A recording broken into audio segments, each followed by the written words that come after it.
Assalamualaikum warahmatullahi wabarakatuh.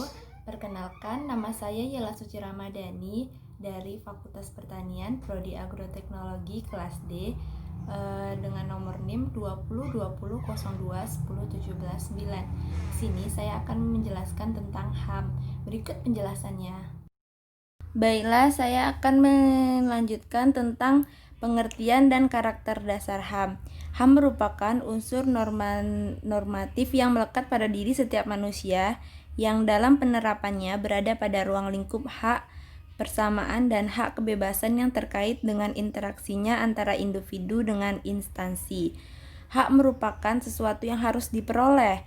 Dalam Undang-Undang Nomor 39 Tahun 1999 tentang Hak Asasi Manusia Pasal 1 disebutkan bahwa HAM adalah seperangkat hak yang melekat pada hakikat dan keberadaan manusia sebagai makhluk Tuhan yang Maha Esa dan merupakan anugerahnya yang paling dihormati, dijunjung tinggi, dan dilindungi oleh negara, hukum, pemerintah, dan setiap orang demi kehormatan serta perlindungan harkat dan martabat manusia. Jadi, HAM itu hak yang melekat pada diri manusia, bersifat kodratif dan fundamental sebagai suatu anugerah Allah yang harus dihormati, dijaga, dan dilindungi oleh setiap individu, masyarakat, dan negara.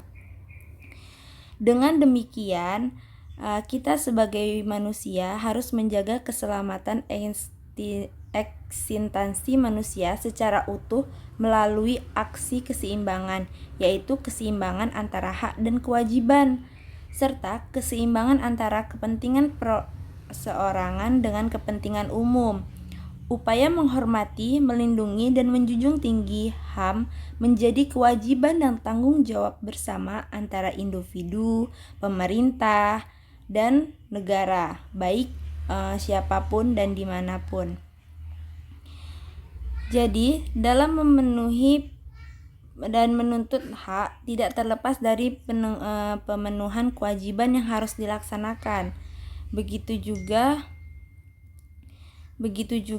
dalam perorangan yang tidak boleh merusak kepentingan orang banyak, karena pemenuhan perlindungan dan penghormatan terhadap HAM harus diikuti dengan pemenuhan terhadap KAM, yaitu kewajiban hak asasi manusia, dan TAM, tanggung jawab asasi manusia.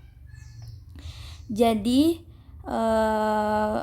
hakikat dari HAM itu keterpaduan antara HAM, KAM, dan TAM yang berlangsung secara sinergis dan seimbang.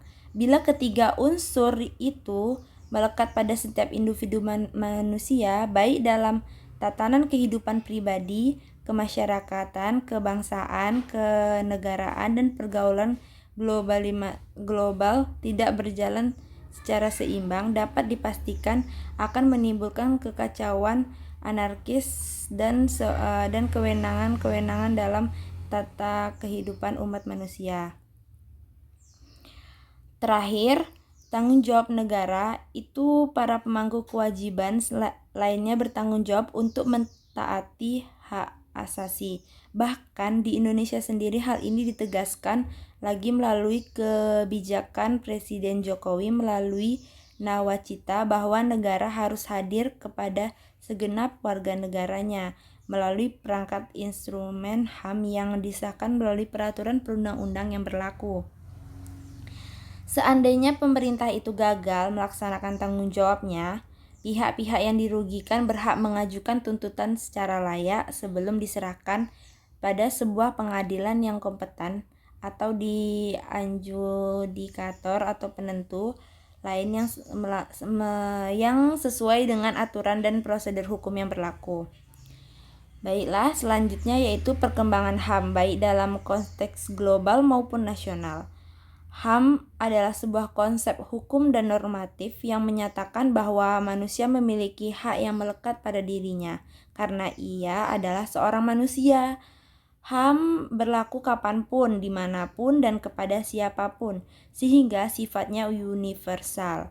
HAM dapat prinsipnya tidak dapat dicabut. HAM juga tidak dapat dibagi-bagi, saling berhubungan dan saling bergantung. HAM biasanya dialamatkan kepada negara atau dalam kata lain, negaralah yang mengemban kewajiban untuk menghormati, melindungi, dan memenuhi HAM, termasuk dengan mencegah dan menindaklanjuti pelanggaran yang dilakukan oleh swasta. Di sini ada bentuk-bentuk HAM. Yang pertama yaitu hak asasi pribadi atau personal. Itu yang pertama, hak kebebasan untuk bergerak, berpergian, dan berpindah-pindah tempat. Yang kedua itu ada hak kebebasan mengeluarkan atau menyatakan pendapat.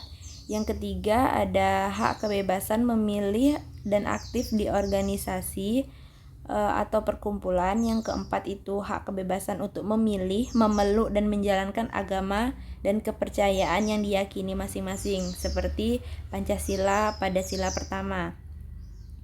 Yang kedua yaitu hak asasi politik. Itu contohnya hak untuk memilih dan dipilih dalam suatu pemilihan. Terus yang kedua itu hak ikut serta dalam kegiatan pemerintah. Selanjutnya hak membuat dan mendirikan parpol atau partai politik dan organisasi politik lainnya. Yang keempat yaitu hak untuk membuat dan mengajukan suatu usulan petisi. Terus yang ketiga yaitu ada hak asasi hukum. Contohnya hak mendapatkan perlakuan yang sama dalam hukum dan pemerintah, hak untuk menjadi pegawai negeri sipil atau PNS, hak mendapatkan layanan dan perlindungan hukum. Terus yang keempat itu ada hak asasi ekonomi. Itu contohnya seperti hak kebebasan melakukan kegiatan jual beli, hak kebebasan mengadakan perjanjian kontrak, hak kebebasan menyelenggarakan sewa menyewa, hutang piutang, dan lain sebagainya. Yang keempat, hak kebebasan untuk memilih sesuatu. Yang kelima, hak memilih dan mendapatkan pekerjaan yang layak. Jadi kita layak untuk bekerja dimanapun. Yang kelima yaitu hak asasi peradilan. Itu yang pertama hak mendapatkan pembelaan hukum di pengadilan, hak persamaan atas perlakuan penggeledahan, penangkapan, penahanan, dan penyelidikan di mata hukum. Itu ada yang keenam yaitu hak asasi sosial budaya. Yang pertama itu contohnya hak menentukan, memilih, dan mendapatkan pendidikan, hak mendapatkan pengajaran, hak untuk mengembangkan budaya yang sesuai dengan bakat dan minat. Di sini saya akan menjelaskan model pelanggaran HAM-nya. Yang pertama itu jenisnya kejahatan genosida. Jenis pelanggaran HAM yang pertama ini itu kejahatan genosida. Kejahatan genosida itu termasuk dalam pelanggaran HAM berat yang berada dalam yurisdiksi International Criminal Court. Genosida ini merupakan sebuah pembantaian secara massal atau besar-besaran yang secara sistematis terhadap satu suku bangsa atau sekelompok suku bangsa dengan maksud dan tujuan untuk memusnahkan hingga punah bangsa tersebut. Jadi termasuk kejahatan berat ini pernah terjadi di beberapa negara yang hingga menimbulkan banyaknya korban jiwa dan mendapatkan ancaman dari PBB. Contohnya yaitu pembantaian di Rwanda yang membantai suku Tutsi yang terjadi pada tahun 1994 oleh suku Hutu. Terus ada pembantaian suku Bosnia di Kroasia. Terus ada pembantaian kaum berkulit hitam di Darfur oleh milisi Janjaweed yang terjadi di Sudan pada tahun 2004 silam. Ini juga ada untuk mencegah kelahiran di dalam suatu suku atau kelompok dan secara paksa memindahkan anak-anak dari suku ke suku lainnya, termasuk kejahatannya. Yang kedua yaitu kejahatan kemanusiaan. Ini termasuk pelanggaran HAM yang merujuk pada jenis pelanggaran yang tidak pembunuhan massal yang terjadi secara sistematis yang meluas ditunjukkan pada suatu kelompok penduduk sipil yang meliputi aksi pembunuhan, pemusnahan, pembudakan, pemindahan paksa penduduk, perampasan berat atas kebebasan fisik, penyiksaan, pemerkosaan, perbudakan seksual, pemaksaan prostitusi, pemaksaan sterilisasi, itu ada penganiayaan, penghilangan paksa, perbuatan tak manusiawi yang mengakibatkan penderita berat mental dan fisik, kejahatan apartheid. Jenis pelanggaran HAM yang ringan ini itu seperti melakukan penganiayaan, melakukan hal yang berakibat dapat mencemarkan nama baik seseorang, menghalangi seseorang untuk menyampaikan aspirasinya dengan berbagai cara, melakukan aksi kekerasan dengan pemukulan. Terus di sini juga saya akan menjelaskan konsep-konsep Islam tentang HAM. Pada dasarnya Rasulullah dan Nabi Allah adalah pejuang-pejuang penegak HAM yang paling gigih. Mereka tidak akan sekedar membawa serangkaian pernyataan akan hak-hak asasi manusia sebagaimana termuat dalam kitab-kitab Allah seperti Zabur, Taurat, dan Al-Quran, akan tetapi sekaligus memperjuangkan dengan penuh kesungguhan dan pengorbanannya.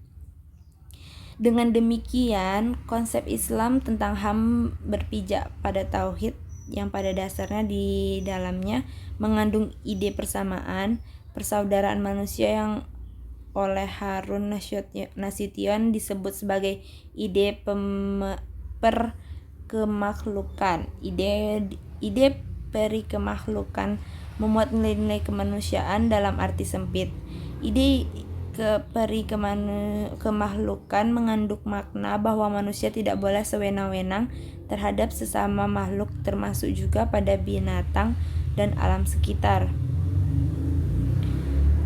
Berdasarkan tingkatnya, Islam mengajarkan 3 bentuk hak asasi manusia, yang itu yang pertama, hak daruri, itu hak dasar. Sesuatu dianggap hak dasar apabila hak tersebut dilanggar, bukan hanya membuat manusia sengsara, tetapi juga hilang ekstensinya, bahkan hilang harkat kemanusiaannya, misalnya mati. Terus yang kedua itu ada hak haji, itu hak sekunder, yakni hak-hak yang bila tidak dipenuhi oleh akan berakibatkan pada kehilangannya hak-hak elementer, misalnya hak-hak seorang untuk memperoleh sandang, pangan yang layak, maka akan mengakibatkan hilangnya hak hidup. Yang ketiga yaitu hak tahsini, yakni hak yang tingkatnya lebih rendah dari hak primer dan sekunder.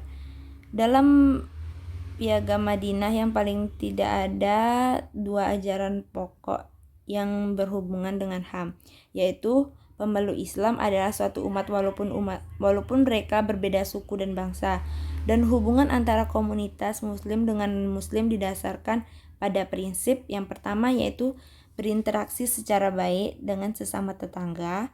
Yang kedua, saling membantu dan menghadapi musuh bersama. Yang ketiga, membela mereka yang teraniaya. Yang keempat, saling menasehati. Yang kelima, menghormati kebebasan beragama. Adapun ketentuan HAM yang terdapat dalam Deklarasi Kairo itu sebagai berikut. Ada surat-suratnya sekaligus, seperti hak persamaan dan kebebasan itu ada di surat Al-Isra ayat 70. Terus ada banyak lagi ini, ada hak hidup, itu ada di surat Al-Maidah. Ada hak perlindungan diri, itu ada di Al-Balad. Hak kehormatan, ini ada cukup banyak. Hak berkeluarga, hak kesejahteraan wanita dengan pria, hak anak dari orang tua, hak mendapatkan pendidikan, hak kebebasan beragama, hak kebebasan mencari suku, hak memperoleh pekerjaan, hak memperoleh perlakuan yang sama, itu ada di surat Al-Baqarah ayat 275 sampai 278. Hak kepemilikan itu ada di surat Al-Baqarah ayat 29. Terus ada hak ketahanan, itu Al-Mumtahanas ayat 8. Mengenai hak HAM yang terkait dengan hak-hak warga negara, Al-Maudidi menjelaskan bahwa dalam Islam, hak asasi pertama dan utama warga negara adalah yang pertama itu melindungi nyawa, harta, martabat mereka bersama-sama dengan jaminan bahwa hak ini tidak akan dicampuri kecuali dengan alasan-alasan yang sah dan legal. Yang kedua yaitu perlindungan atas kebebasan pribadi.